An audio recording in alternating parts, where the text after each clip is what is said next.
So do you just intellectually agree with Jesus, God, the Bible? You know what I mean? Or do you actually believe in Jesus and in understanding being a servant and God coming first and God's will coming first?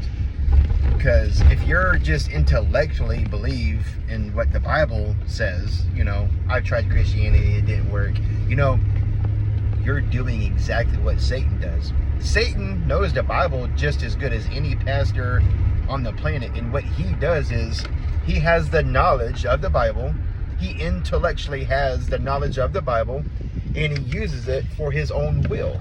Okay, so have you ever, you see all of these prosperity messages and everything like that, and you tried Christianity, a lot of false teaching in the word, you tried to implement, it just didn't work. We read in 1st and 2nd Peter, it's called,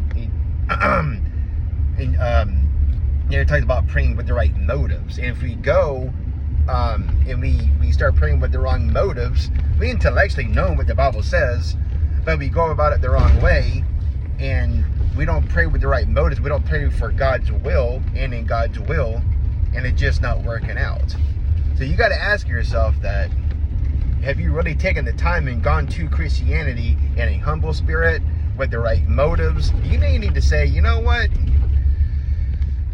I've seen this in the Bible, I've seen that in the Bible, and I put this to work, and it's just not, these things ain't coming to fruition, or whatever you want to say. This whole Christianity thing, talk about the peace of God and the peace that surpasses all understanding and everything like this, and I'm just not seeing these things, all these, the comfort of Christ, and of course, you're not able to see heaven yet, if you haven't died, or if you're hearing this, you're not dead.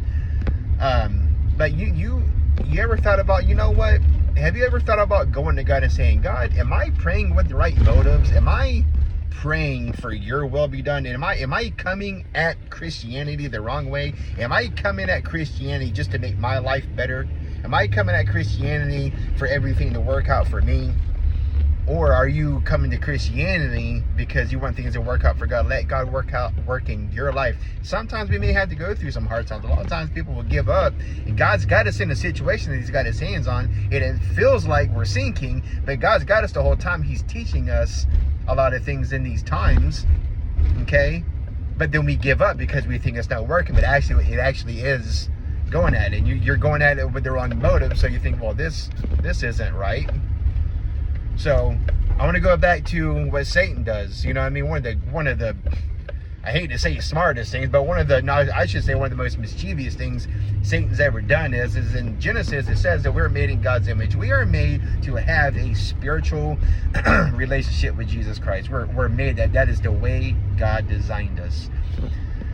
So one of the mischievous things Satan's ever done is create false religions, especially Islam.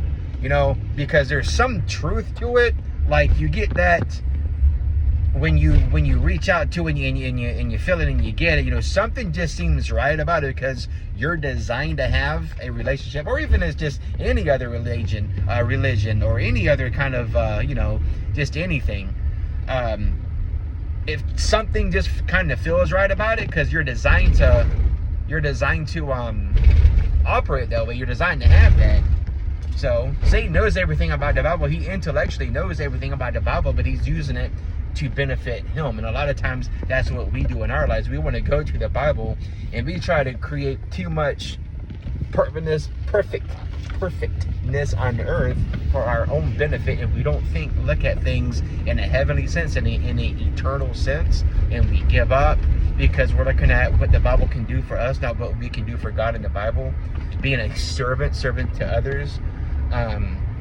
Really get into your talents and your gifts. Your talents and your gifts isn't for you to have a peaceful life, and it does give you nice, good direction and everything like that in your life when you do find out your gifts and talents and you operate in it. But also too, your talents and your gifts are to bless others, so they can come to Christ, so they can be blessed by God through you and your gifts and talents. It's not just all about you.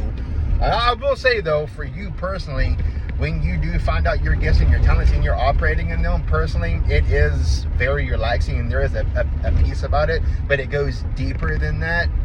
your talents and your gifts need to be operated in the church to benefit others, so others can come to Christ, so others can benefit. God can work through you to others.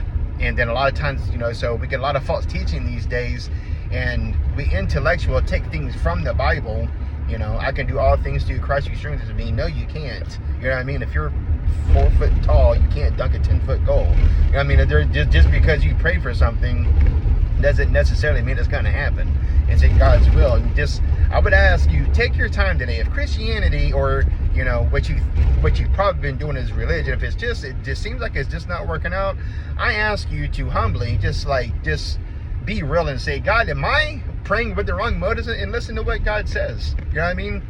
When we just take the intellectual part, we know what the Bible says, and we use it to work for our own good, we are no better than Satan. That's exactly what Satan does. He takes stuff out of the Bible, twists it a little bit, confuses you to get you off course with God. Okay, and you're doing that to yourself when you're taking the Bible and you're going about it with the wrong motives, trying to make your life better for you and not for others. Think about that today. I love you, and I pray that I pray that you come to Jesus Christ, and I pray that your relationship grows and grows better every day. Just remember today, are you an intellectual Christian, or do you have a relationship with Jesus Christ?